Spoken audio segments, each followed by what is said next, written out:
Hello everyone, welcome to today's class on lattices and Boolean algebra. In the previous lecture we had an introduction to what is called as a partial ordering. We saw a lot of examples for a poset. We also learned how to express the poset pictorially in the form of a digraph. We also considered several examples where the poset was defined as a set, the poset was defined using a matrix, and we also looked at a poset defined using a digraph. We also had a look at what is called as a chain. When does a poset get the name as a chain? And we also had a look at a pair of elements being comparable or not. We found that if any pair of two elements is comparable, then the corresponding poset is supposed to be called as a chain. That's where we stopped last class. Today we will proceed and look at one more way of representing a poset using a Hasse diagram.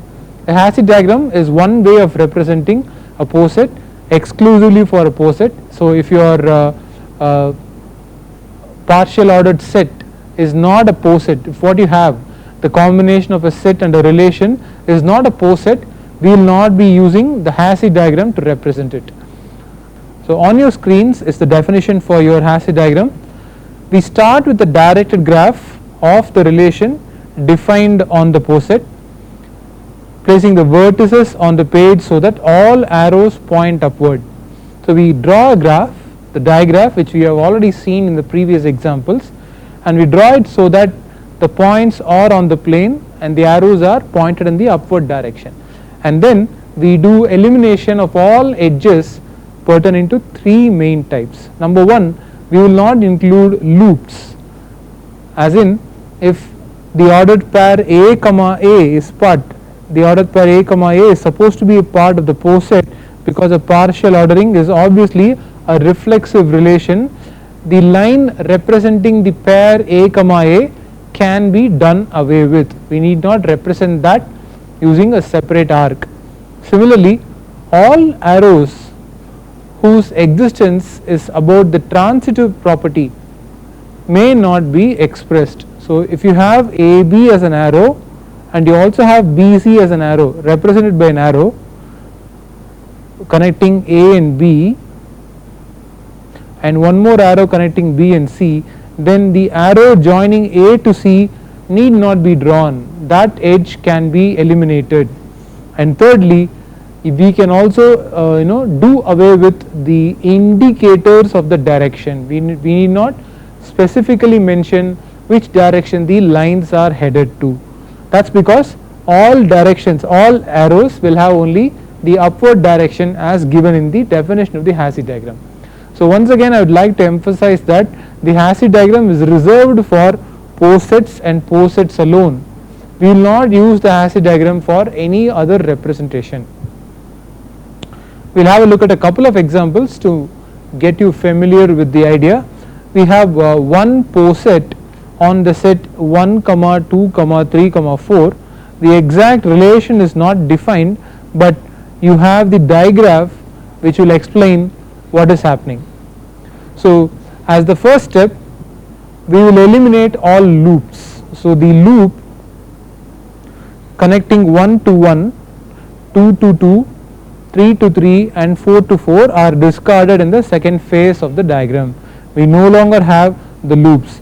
Because we are representing only posets, the idea about the loop is understood and need not be represented separately in the form of the edges in the Hasse diagram.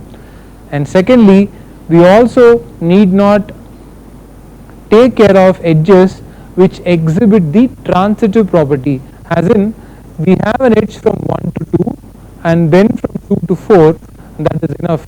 You don't have to express 1 to 4 separately. So you have already discarded that part in the final form of the Hasse diagram.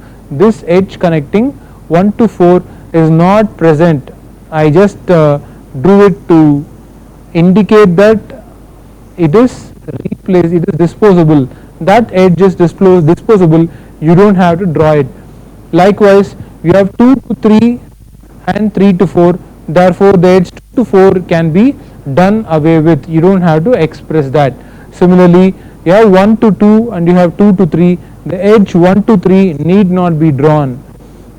So these kind of improvisations on the digraph and helps us define what is called the Hasse diagram here. So you start with a digraph and make a lot of eliminations. This single straight line with these 4 points is enough for us to efficiently represent the given pose set, because once I call this as a Hasse diagram, I have 3 parts which are understood. One, the loops are understood. I don't have to draw them separately.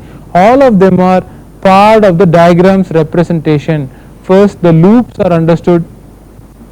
Secondly, the transitive edges are understood. 1 to 2 and 2 to 3. 1 to 3 need not be drawn. I can do away with that representation. 1 to 3 need not be drawn.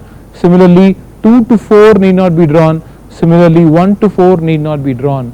So I have done away with the edges indicating 3 direct edges and 4 loops.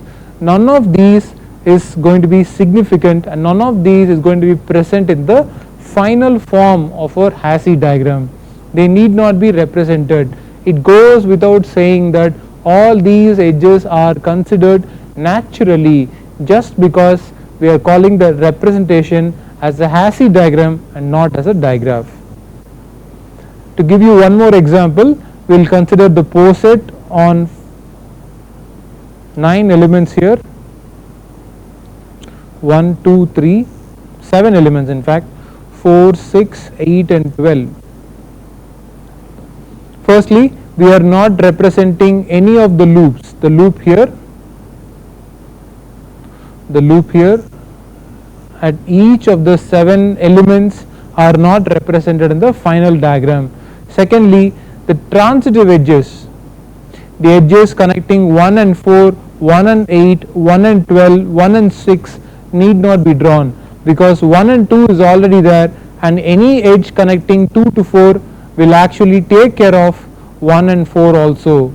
The edge connecting 4 to 8 is taken care of by the direct edge, therefore 2 to 8 need not be drawn. I don't have a direct edge between 2 and 8. I don't have this edge.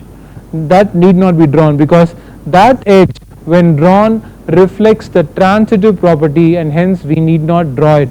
Similarly, 3 to 12 need not be drawn. 3 to 12 is an edge which reflects the transitive nature of the relation. That need not be drawn, because you already have direct edges between 3 and 6 and 6 and 12. Since they are already there, we don't have to represent them separately. So this final form of Hasse diagram is what we are looking forward to when we try and represent a given pose set in a different manner. One more example of a Hasse diagram on a pose set containing 4 elements, 1, 2, 4 and 8. Firstly, the loop is erased. I am not talking about the loops anymore. Secondly, the edge from 1 to 4 is need not be drawn. Edge from 1 to 8 need not be drawn, and the edge from 2 to 8 need not be drawn. All of them are implied the moment you call this diagram as your Hasse diagram. So the Hasse diagram poses an interesting and efficient way to represent a pose set figure diagrammatically. But remember, the Hasse diagram is reserved only for pose sets. If the relation is not reflexive, it cannot form a partial ordering, and therefore the set is not a pose set, and hence you cannot use a Hasse diagram to represent it. Now let's try an exercise. I have a digraph before me. I'll try and draw the corresponding Hasse diagram. So there are 4 elements in the set A, B, C and D. I have 4 elements in the set. I have direct edges from A to C and B.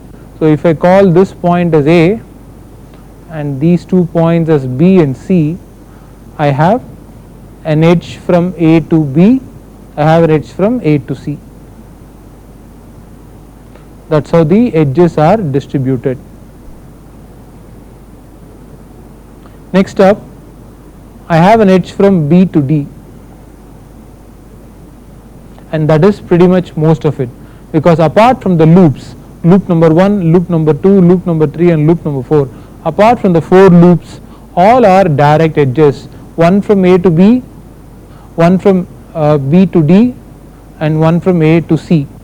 But the interesting fact is that the given relation is not a partial ordering, because I have an edge from A to B and I have an edge from B to D, but I don't have the transitive edge A to D.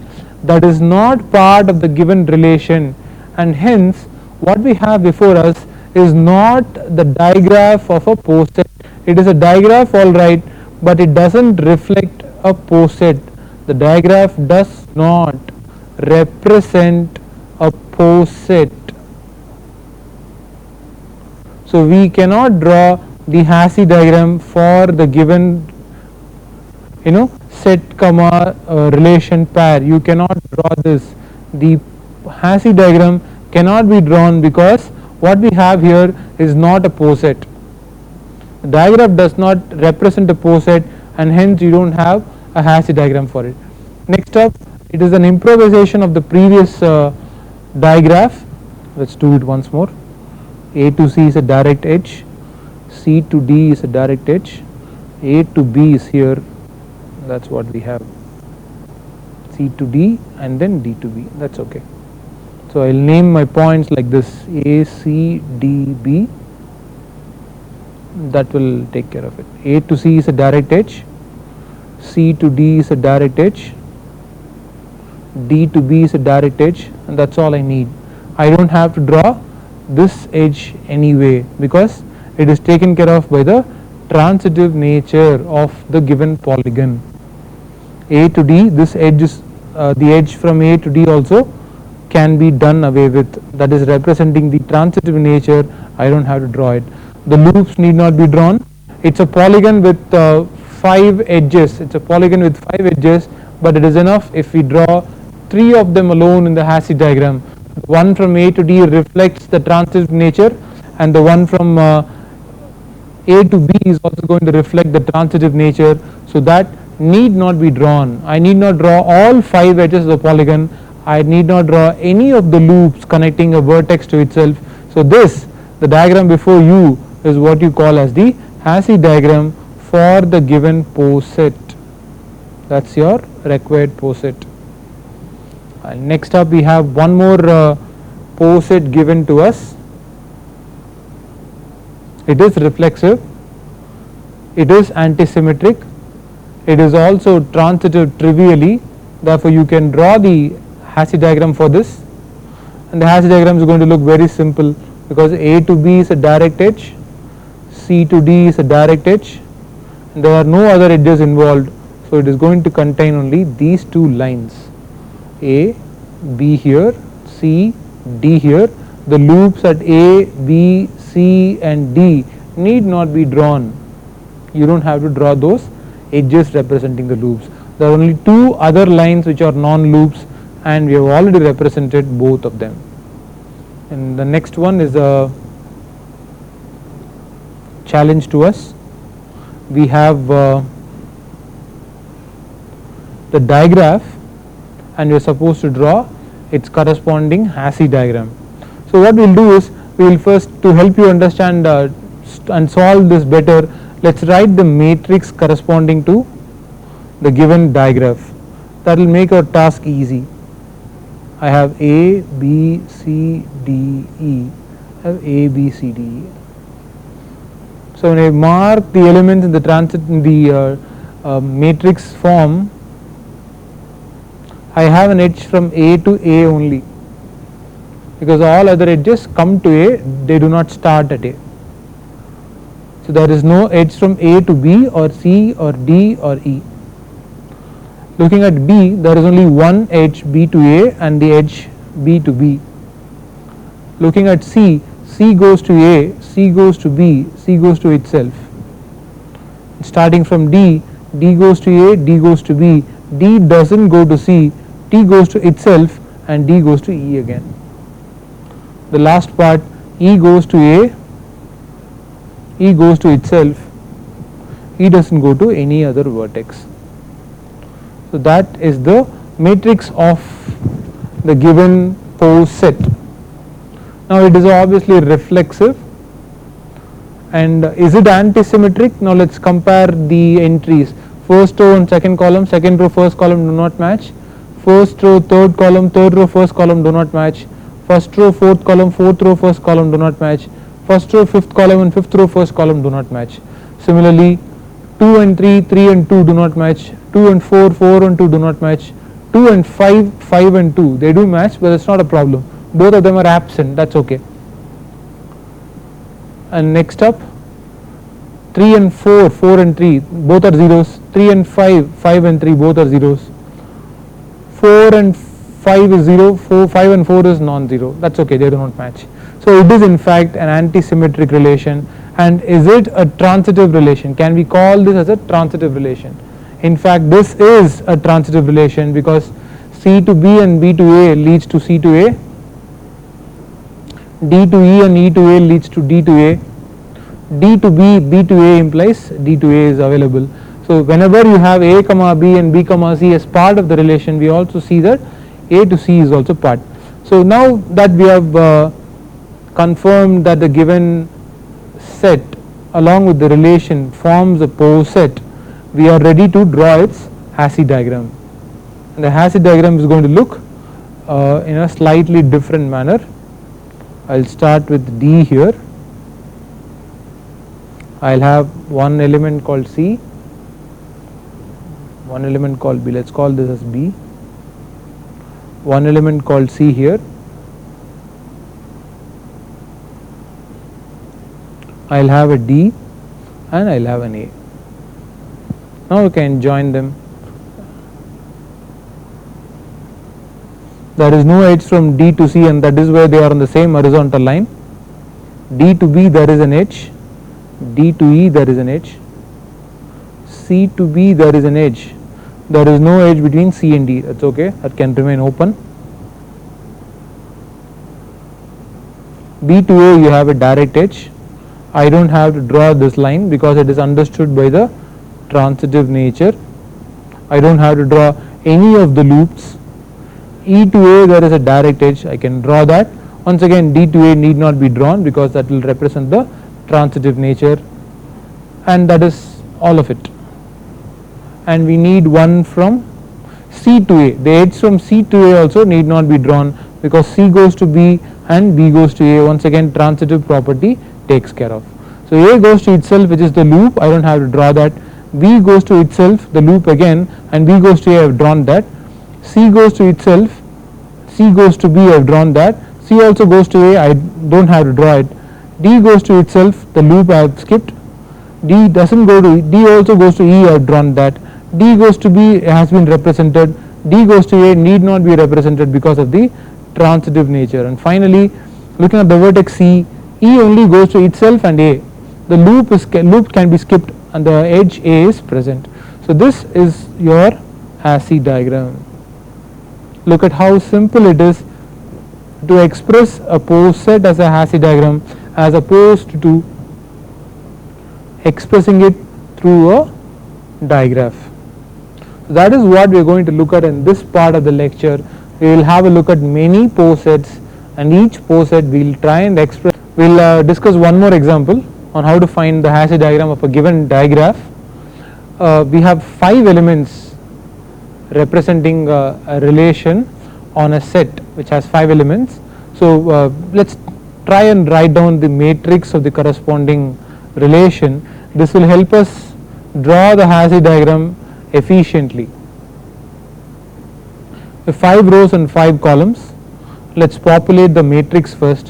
1 goes to 1, we know that, but 1 goes to 2 also, 1 goes to 3 also, 1 goes to 4, 1 doesn't go to 5, 2 doesn't go to 1, 2 cannot go to 1, 2 goes to 2 itself, 2 goes to 3, 2 also goes to 4, 2 doesn't go to 5, 3 doesn't go to 1, 3 cannot go to 1, 3 cannot go to 2, 3 goes to itself, 3 goes to 4, 3 doesn't go to 5. 4 cannot go to 1, 4 cannot go to 2 or 3, 4 goes to itself and 4 goes to no other element.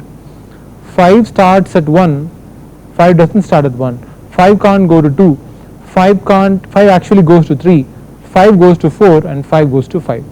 So you have 4 plus 3 plus 2, 9 plus 1 plus 3, 13 edges to be represented using the Hasse diagram, but by the property of it we know that 5 of those edges, which are loops connecting a vertex to itself, need not be drawn 1 to 1, 2 to 2, 3 to 3, 4 to 4, and 5 to 5. These 5 edges need not be drawn, and any other edge which represents a transitive nature of the relation need not be drawn. So we have 5 elements in the set. So let me arrange them like this: 1 to 2, 2 to 3, 3 to 4. Let's call 5 here. 1, 2, 3, and 4. Now let's go for the representing of the remaining 4 edges. 1 to 2 is a direct edge, it has to be drawn, you can't eliminate it. 2 to 3 is a direct edge, 3 to 4 is a direct edge. Now 1 to 3 need not be drawn because that is actually a edge representing the transitiveness. Similarly 1 to 4 need not be drawn, likewise 2 to 4 also need not be drawn, but 5 to 3 is essential and 5 to 4 need not be drawn because 5 to 3 and 3 to 4 will together imply 5 to 4, and none of the edges need be marked with an arrow mark. So you are going to represent the entire relation on the POSET only using 4 lines compared to the 13 lines that we saw in the digraph. Therefore we see that a Hasse diagram is always an efficient way to represent a POSET along with a partial ordering. That will be helpful as it will be handy to represent any POSET using a Hasse diagram. Next up, we will discuss a couple of examples on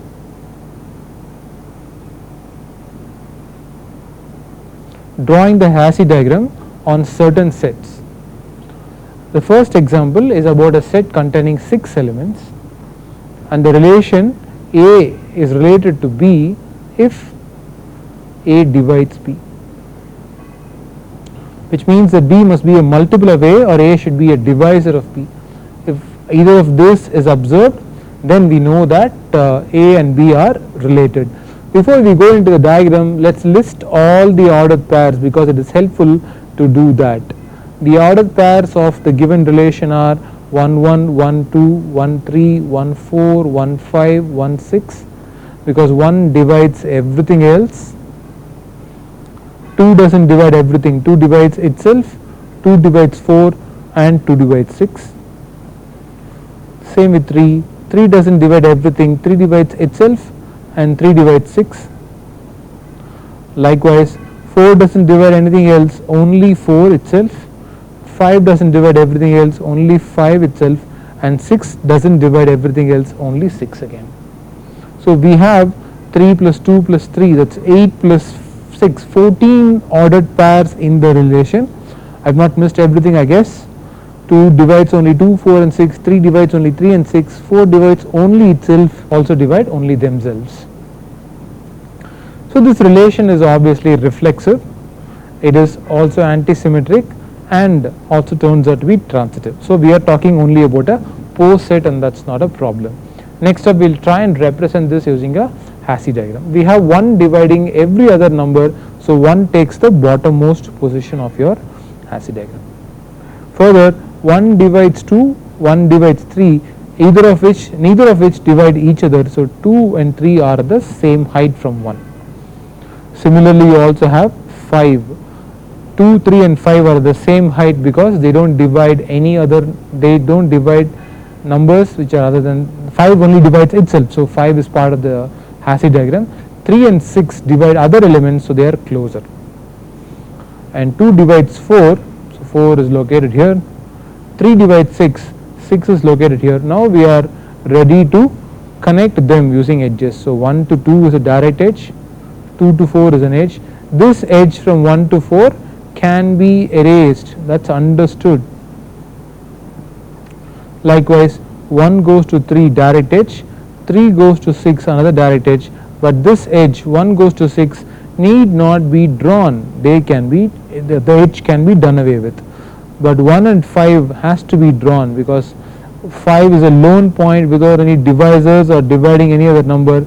So 5 is a lone point, and that is your Hasse diagram. That is where you complete representing the given relation as a Hasse diagram. But are we missing one edge here? Yeah. How many edges did we have? We have 5 plus 5, 10 plus 3, 13. I don't have to represent the loop. So 13 minus 5, 8 lines is all I've got. I've drawn 1, 2, 3, 4, 5. Where are the remaining 3 lines?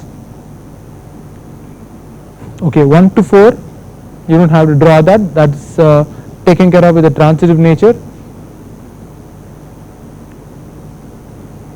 Similarly, 1 to 6 need not be drawn, once again due to the transitive nature, but 2 to 6 has to be drawn. The edge 2 to 6 is important.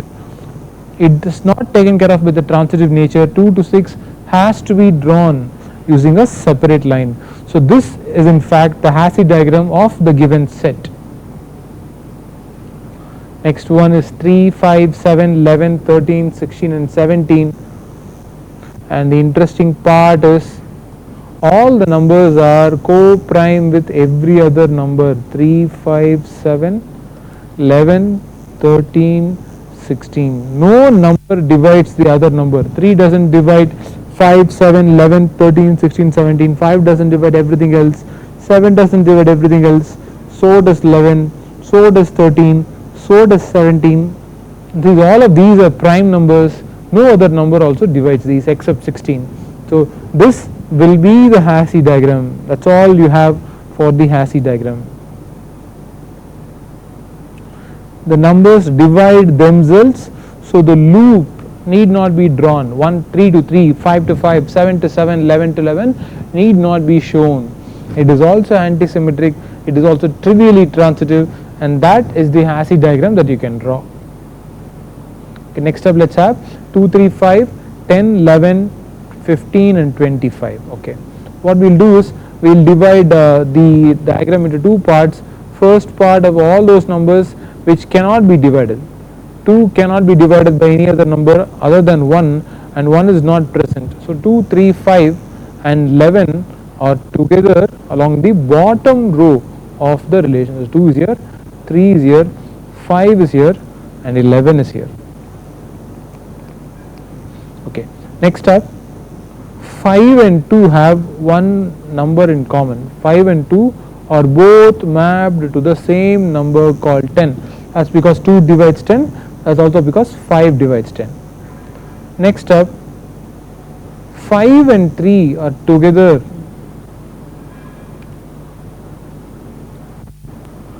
5 and 3 are together because 5 and 3 together divide 15. So 3, 15 is a pair. 5, 15 is also a pair. Likewise 5, 25 is also another edge that represents the part of the given relation. That's all we have.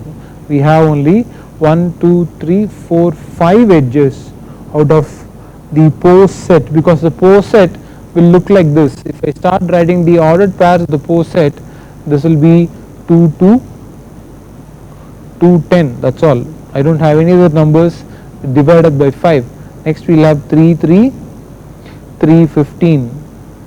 The last you will have 5 and 10. I will have 5 and 10, where 5 divides 10, so there is direct edge between 5 and 10. This is 10, this is 15 and this is 25. I will have 5 and 15. I will also have 5 and 25. So 5, 10 is taken care of with a straight line. 5, 15 is taken care of by this straight line. 5, 25 is taken care of with the third straight line. Let's try once again. Divisibility on the set 1, 3, 9, 27, 81 and 243. This is straightforward because every number given here is a power of 3. Every number given here is a power of 3. So I have 1 here, I have 3 here, I have after 3 I have 9.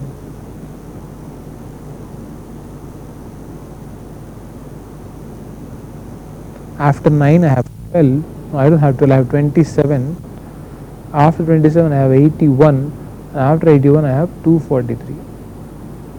all of them are connected by a single straight line. 243 divided by 81, 81 divided by 27, 27 divided by 9, 9 by 3 and 3 by 1. That is the Hasse diagram of the given poset. The Hasse diagram is clearly reflexive, clearly antisymmetric and is also transitive. I don't have to draw a pair for 1 and 9, 1 and 27, 1 and 81, 1 and 243, etc.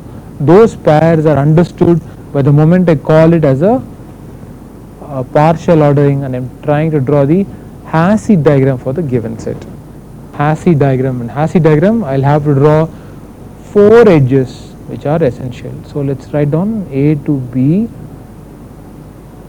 to C, only this much, A to B,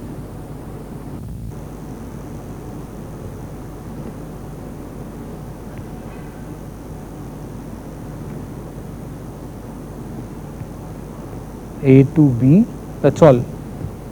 The remaining are only loops. I don't have to draw the loops. I can directly write this as A here, B here and C here, or draw it in a different manner. But when 2 points are placed at the same height, then there is no edge. Here I have B and C at the same height. That's because you don't have an ordered pair connecting B and C. But I have placed A below both B and C because we have edges from A to both B and C. Of course, I have actually eliminated any chance of drawing a loop. They are also excluded. Now we have one last matrix, I guess. Yeah, we have one last matrix for which we will draw the Hasse diagram. Okay. Is this relation reflexive? Yes, it is reflexive. We have ones along the diagonals. Is this relation symmetric? You have 1 2 but not 2 1. You have 1 3 but not 3 1. You have 1 4 but not 4 1. That's okay. 2 3 and 3 2 are different. 2 4 and 4 2 are different. That's also okay. 3 4 and 4 3 are different, and in the last part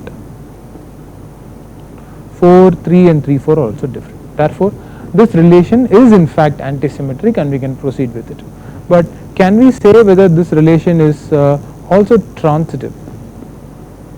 Can we show if this is transitive or not? Then it will be easier for us. Let's check it out. Okay, look at this pair. A23 is 1 and A34 is 1. This should mean that I should also have A24 to be 1. Only then the transitive nature will be observed. So A23 and A34 should together imply that A24 is also 1. I don't have that. 2 3 is here, 3 4 is here. They should together imply that this number is 1, which is not observed. Therefore, the relation is not transitive. This doesn't constitute a poset. It's not a poset, and hence no Hasse diagram. Because we saw at the very starting that Hasse diagrams are defined exclusively for these structures called posets. Now it is time for us to learn 4 special elements in a given poset. The first 2 are maximal and minimal elements of a poset. An element A is called a maximal element, is called maximal in the poset if there is no B such that A is related to B.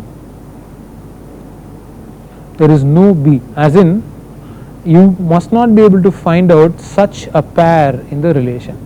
Similarly, an element A is called a minimal element if there is no B such that B is related to A. Of course, A and B are related themselves. A to A there is a pair, B to B also there is a pair, and identifying the maximal and minimal elements are easy if you know what your Hasse diagram looks like, because the maximal element happens to be the topmost element in your Hasse diagram and the minimal element happens to be the bottommost element of your Hasse diagram. So one is the topmost and the other is the bottommost, and that is how you easily find out what your maximal and minimal elements are. For example, let's have a look at this Hasse diagram of a poset on 7 elements 2, 4, 5, 10, 12, 20 and 25. From the diagram I can identify that these are the ordered pairs of the relation. 12 goes to 12 because of the reflexive nature, 20 goes to 20, 25 goes to 25, all of these are reflected by the reflexive nature. 10 goes to 10, 4 goes to 4, 5 goes to 5, 2 goes to 2. They are also reflected by the reflexive nature. Further, 2, 4 there is a direct line and you have 2, 4. 2, 10 direct line again. 2, 12 need not be drawn because of the property of transitiveness. 2, 20 need not be drawn, they are understood. Similarly, 5, 10 is a direct edge, 5, 25 is a direct edge, 5, I don't have this, 5, 20 need not be drawn because 5, 20 is implied because I have 5, 10 and 10, 20. Likewise, looking at the element 4, 4, 12 has to be drawn, I have drawn it here in the top left corner.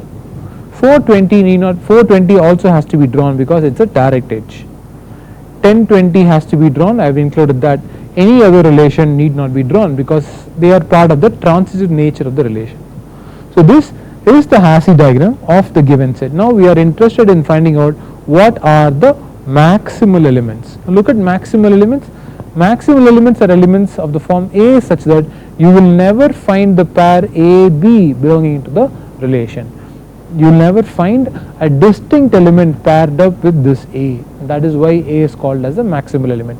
Over here you see that 12, 20 and 25 are your maximal elements, because if I can redraw the graph slightly better, I will find that all of them are on the top. 12 is up here, 20 is up here, 25 is up here, all of them are on the top. And we saw a note in the previous slide which says that identifying the maximal and minimal elements is easy. They are on the top row of your Hasse diagram or the bottom row of the Hasse diagram. So using that technique we can identify that 2 and 5 are the minimal elements, because there is no element x related to 2 in this manner and no element y related to y in this 5 in this manner. Since all pairs of like this are not part of the relation, 2 and 5 happen to be the minimal elements of the poset. It is indeed transitive, it is indeed antisymmetric, it is indeed reflexive, therefore it is a poset, but you will be able to locate a maximal element and a minimal element for the set. Okay. Sometimes there is an element in a poset such that B is related to A for all P belonging to S. That is, every element is related to one particular element. Such an element is what you call the greatest element, and it is unique. In the last slide we saw that the minimal and maximal elements are not unique.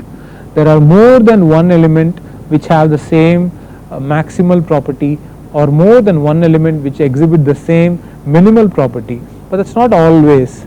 There can be certain elements such that they are related to every other element, and that element is what you call the greatest or the least element. Give an example to make yourself familiar. Consider the set of all whole numbers on which a relation R is defined. Now we say that A is related to B if B or if A is less than or equal to B. A is either lesser than B or equal to B. If such is the case, then A is related to B. So what can be the tentative list of ordered pairs in this poset? I will have 1 1, for example, I will have 1 2, I will have 1 3, etc. And since the set is infinite, you can keep building your relation. I will have 2 2, I have 2 3, etc. Similarly, I have 3 3, I have 3 4, etc. Since the infinite nature of the set, excuse can be used as an excuse to not list all ordered pairs. This is what we are looking at. And above on this, since it is a set of all whole numbers, we have also 0 0. 0 doesn't divide any other number, so 0 is only 0 as it is. But 0 is less than or equal to many numbers. 0 is less than or equal to 2, 0 less than or equal to 1, 0 less than or equal to 3, 0 less than or equal to 4, and 0 less than or equal to 5. 0 exhibits all these properties, and therefore we will see that 0 is the least element. Surprisingly, this poset contains only the least element. It doesn't contain the greatest element. Express it. The set of whole numbers is infinite, and you're looking for a number which is greater than or equal to every other integer present in the set. That cannot be done. So your set here, the poset, doesn't have a greatest element, does have a least element. One more example. Let's have a look at the set of all natural numbers. Set of all natural numbers where an element A is related to B if A divides B easily. Now you will see that 1 is still the least element, because 1 divides every number in the set. No matter how high or how large you define your set to be, 1 always divides that, and every order pair you will always find an element 1 comma y whenever y is any natural number. Therefore 1 is the least element.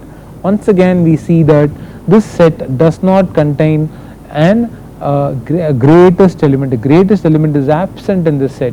That's the observation that we have to make. Okay.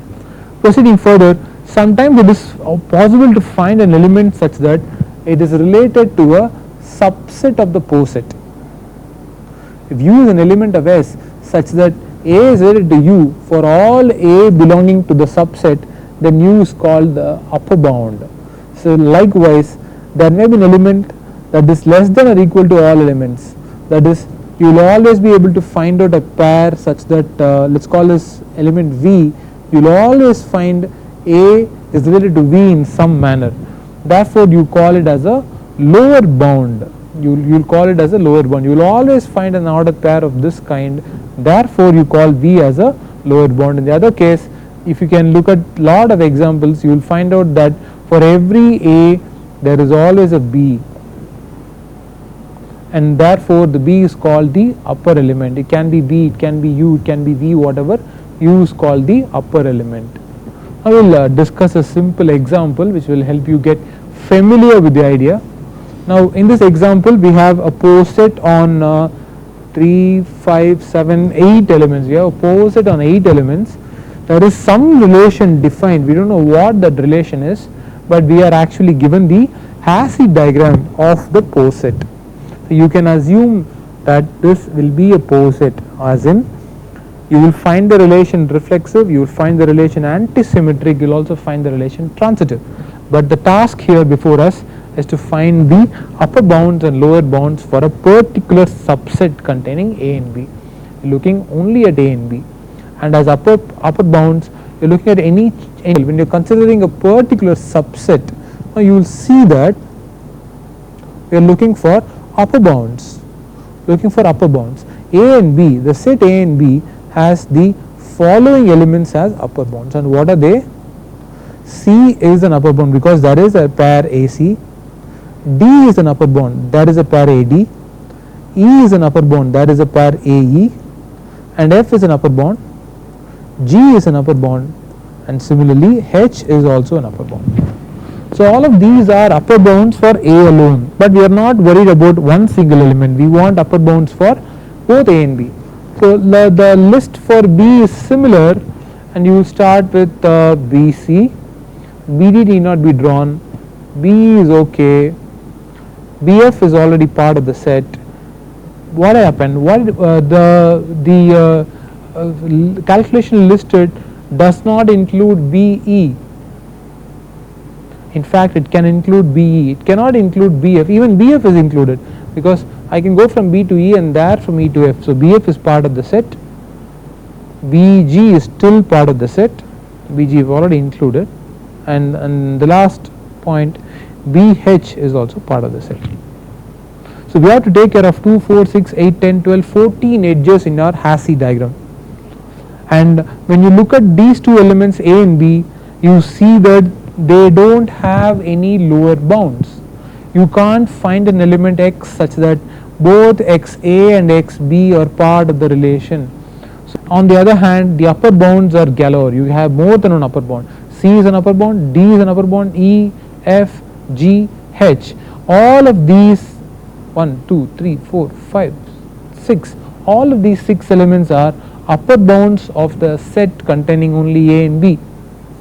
Of course, it goes without saying that there are no lower bounds for the given set. Let's consider one more set. Let's consider the set CDE. When you consider the set CDE, you have C comma C, you have C comma D, and you have C comma E as the ordered pairs. Likewise, D to F, D to G, D to itself, D to H are the ordered pairs. You also have C to G, C to F, and C to H. Looking at E, E has to go to itself, E has to go to F, E has to go to G, E also has to go to H. Now writing down the ordered pairs actually gives you a better idea of the upper bounds and the lower bounds of a given subset. Now if you look at this, the lower bounds of, obviously you also have A to D as well as B to D. Similarly you have A to E as well as B to E. They are taken care of by the transitive nature. Now if you look at this set of all ordered pairs, you will see that the only lower bounds that are common to all the three elements C, D and E is the set containing A and B. So A and B is the set of lower bounds for the given set. One last example, let's consider the subset A, B, C. A is here, B is here, C is here. Now the only upper bounds of this are, I have AE, I have BE, I also have CE, so that's an upper bound. I have AF due to the transitive nature, I have BF transitive nature again, I also have CF as a transitive nature ordered pair. What else do I have? I have AH transitive nature, I have BH, I have CH, I also have AJ, I have BJ and also CJ. Since we are focusing only on the three elements A, B and C, it is enough if we stop right here. And of course there is AD included, CD you don't have an HCD, you only have AD.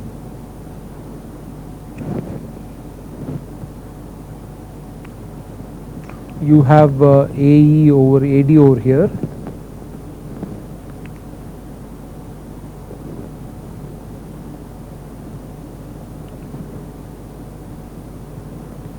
BD. You can't have CD, you can't have that. C to E is already present, C to F is present, C to J, you have C to J on the same line. So C to J is also present. We also have C to H, C to G cannot happen. Therefore the upper bounds that are common to all the three elements are E, the upper bounds are E, F, H, J. E, F, H and J are the lower bounds and the upper bounds. The only lower bound present is A, because you have AA, you also have AB, you also have AC. So A happens to be the only lower bound for the set ABC. We will also consider one more subset called JH. This is a lower bound definitely. D is the lower bound, E is the lower bound, B is the lower bound, C is the lower bound, A is the lower bound. All of these are lower bounds. So A, B, C, D, E, F, all of these are lower bounds of the given set. But none of them also happens to be the upper bound, because there is no element out here. There is no element out here connecting both H and J, and therefore it has no upper bounds but 6 lower bounds. Okay. The next important topic is about what is the lowest of the top bounds and the highest of the bottom bounds.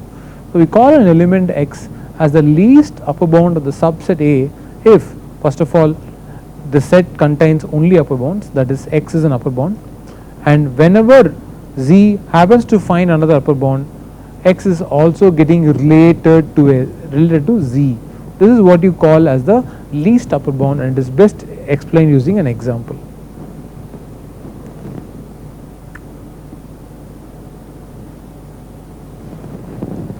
Okay. Consider the poset B, D, G. It's over here. Consider the poset B, D, G. The upper bounds of this set are G and H. Why G? Because DG is understood by direct edge. BG is understood by the this thing. So BG is the transitive nature. So DG is an edge, BG is also an edge. So I can connect myself to AG obviously.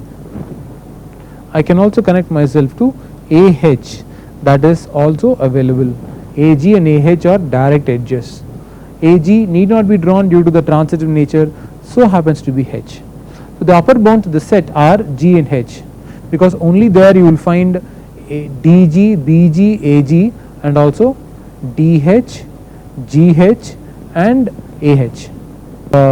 DG, BG and AG, you also have DG, DH, GH and AH. Therefore, G and H are your upper bounds, but the least upper bound is G. Going back to the definition, you can understand this point clearly. X is called the least upper bound. First of all, X must be an upper bound, and whenever there is another upper bound, say Z, X should be related to Z in this manner. X, you should have a pair X comma Z whenever Z is another upper bound. That makes X the least of all upper bounds, so X is at the bottom. So here G is an upper bound for the set, H is also an upper bound for the set, but we want the least upper bound, which means between G and H you don't have HG, you only have GH. You only have GH. Therefore, G happens to be the least upper bound for the given pair. We will consider one definition of the greatest lower bound. An element Y is called the greatest lower bound, first of all, if it is actually a lower bound, and secondly, if there is another lower bound, then that lower bound should be related to Y in this manner. At all there is another lower bound, it should be related to Y in this manner. Then you call Y as the greatest lower bound. For the given set, what was the set that we were considering? We were considering the set BDG. Okay, we were considering the set BDG. BDG is here. BDG had two lower bounds in B and A, because you can locate BD, you can locate BG, you can also locate BB. So B is the lower bound. Similarly, you can locate AB, you can locate AD, you can locate AG. Hence A is also a lower bound. But between those two, are we having AB or BA? We don't have BA. You can't have both. You only have AB, and that means B is the greatest of all lower bounds. Among the two lower bounds A and B, you see whether A is related to B or B is related to A, and accordingly you will classify it. CBD. Okay, we will have a look at another set of additional problems on finding several aspects that we have discussed so far. We will try and draw the Hasse diagram, we will try and identify the greatest, the least and the lower bounds and the upper bounds as well. The first exercise, I have completed this for you, is about finding the list of ordered pairs for the given relation, and then we will also draw it as a Hasse diagram. The relation says that A is related to B, so you have an ordered pair AB only when A divides B. So 3 3 is a pair, 3 5 cannot be written, 3 9 is a pair, 3 15 is a pair, 3 24 is a pair, 3 45 is a pair. So except 3 5, 1 2 3 4 5, 5 pairs, and 5 cannot divide 3. So I have 5 5, I have 5 15, I have 5 45. 9 cannot divide either 5 or 3. So 9 9 is a pair, 9 45 is a pair, 9 15 cannot be a pair. 9 15 cannot be a pair. 9 doesn't divide 15. 9 45 is obviously a pair. Looking at 15, 15 15 is a pair, 15 45 is a pair. 24 doesn't divide any other element, 45 doesn't divide any other element. So that is the list of all ordered pairs for the given relation. Now our task is to draw its Hasse diagram. So we locate the points strategically so that we avoid loops and we avoid edges that are transitive in nature. So I will not draw 3 3 or 5 5 or 9 9 or 15 15 or 24 24 or 45 45. I will have to draw 3 9 over here, I will have to draw 3 15 over here, I will draw 3 24 over here. You can identify those edges easily. I don't have to draw 5 5, but I will have to draw 5 15, and I will have to draw 5 45 is not necessary because 15 is going to divide 45 by a direct edge. So I don't require an edge from 5 to 45, that need not be drawn. 9 to 45, yes, you need an edge, but 3 to 45 need not be drawn, once again due to the transitive nature. So instead of drawing 3 6 9 11 13 15 edges to draw a digraph, we have drawn only 6 edges in the Hasse diagram. That's how the Hasse diagram helps us reduce our work. Next up, we will have a look at the maximal element. Now if you can recall, I told you that the maximal and the minimal elements are easily identifiable from the Hasse diagram because they are either at the top or at the bottom of your diagram. I told this to you in a note, I showed it to you as a note some time back. The maximal and minimal elements are easy to spot using a Hasse diagram since they are at the top or the bottom. That's the technique we use to show that 12, 20 and 25 are maximal elements, 2 and 5 are minimal elements. We will do the same thing here, and that is why we have first drawn the required Hasse diagram in this case. This is the Hasse diagram. So the maximal elements are the topmost elements of the diagram, and they are 24 and 45. They are 24 and 45. So maximal elements, there are only 2 elements and they are 24 and 45. On the other hand, the minimal elements are going to be the bottommost elements of your Hasse diagram. They are 3 and 5. 3 and 5 are because there is no other element that is related to 5, no other element. Okay. Maximal elements have been identified. So the maximal elements are 24 and 45. They are highlighted in red. The minimal elements, once again, they are going to be at the bottom of the Hasse diagram. We saw that the bottom of the Hasse diagram has only 2 points at its bottom. Therefore, you have only 3 and 5. Minimal elements are just 3 and 5. Is there a greatest element? Now this is an interesting question. Let's recall and read for once again what's the greatest element. Sometimes there is an element A such that B is related to A for all B belonging to S. Now do you find such an element in the given poset? Is there an element that is related to every element? You actually don't find, because if you take 45, 45 is related to 9, 45 to 3, 45 to 15 and 45 to 5, but 24 is no way related to 45.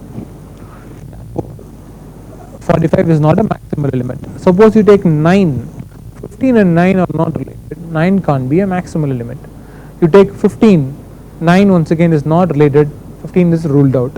Same happens for 24. So there is no greatest element, no. Why is that? There is, you don't have an x such that x is related to y for all y in the set. You don't have such an element, therefore there is no greatest element. But is there a least element? There a least element. Going back once again to the Hasse diagram that we have, we will actually find out that there are no least elements also. What is the least element? A number which is relating to every other element, as in we are looking for a y such that y is related to z for all z. You have an ordered pair y comma z.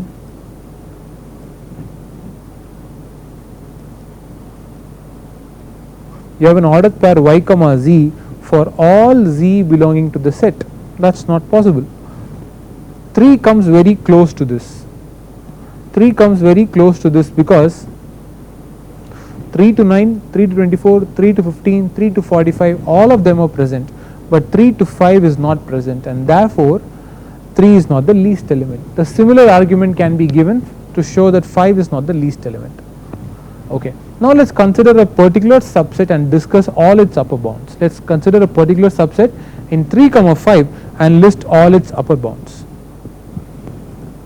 We have 3, 5. All its upper bounds, as in all elements of the form 3, y. And the upper bounds of 3 are 3, 9, 3, 15. They are identified from these relations 3, 45 and 3, 24. Similarly, 5 are 5, 15 and 5, 45.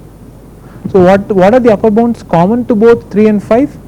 The one with 15 and the one with 45. So 15 is an upper bound for the set 3, 5.